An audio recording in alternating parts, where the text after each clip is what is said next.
கன்னியாகுமரியில் திருவள்ளுவர் சிலை வெள்ளி விழா சிறப்பு மலரை முதல்வர் மு.க.ஸ்டாலின் வெளியிட்டார்.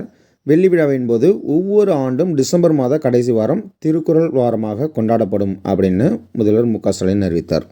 வள்ளுவர் சிலை வெள்ளி விழாவின் போது விவேகானந்தர் மண்டபத்துடன் இணைக்கும் வள்ளுவர் சிலைக்கான கண்ணாடி பாலத்தை முதல்வர் மு.க.ஸ்டாலின் திறந்து வைத்தார். மாவட்டந்தோறும் திருக்குறள் பயிற்சி வகுப்புகள் நடத்தப்படும் அப்படின்னு அறிவித்தார்.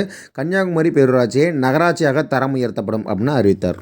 குமரியில் படகு சவாரியை மேம்படுத்த 3 புதிய படகுகள் வாங்கப்படும் அப்படின்னும், அந்த 3 படகுகளுக்கு காமராஜர், மார்ஷல் நேசமணி, ஜி.இ. போப் அப்படின்னு பெயர் வைக்கப்படும் அப்படின்னு முதல்வர் மு.க.ஸ்டாலின் அறிவித்தார்.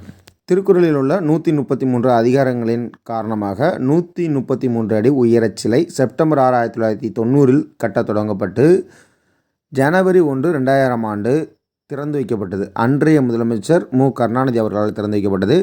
இந்த சிலையை வடிவமைத்த சிற்பி யாருன்னா கணபதி. இவர் மாமல்லபுர அரசு கட்டட மற்றும் சிற்ப கலைக்கல்லூரியின் முன்னாள் முதல்வர்.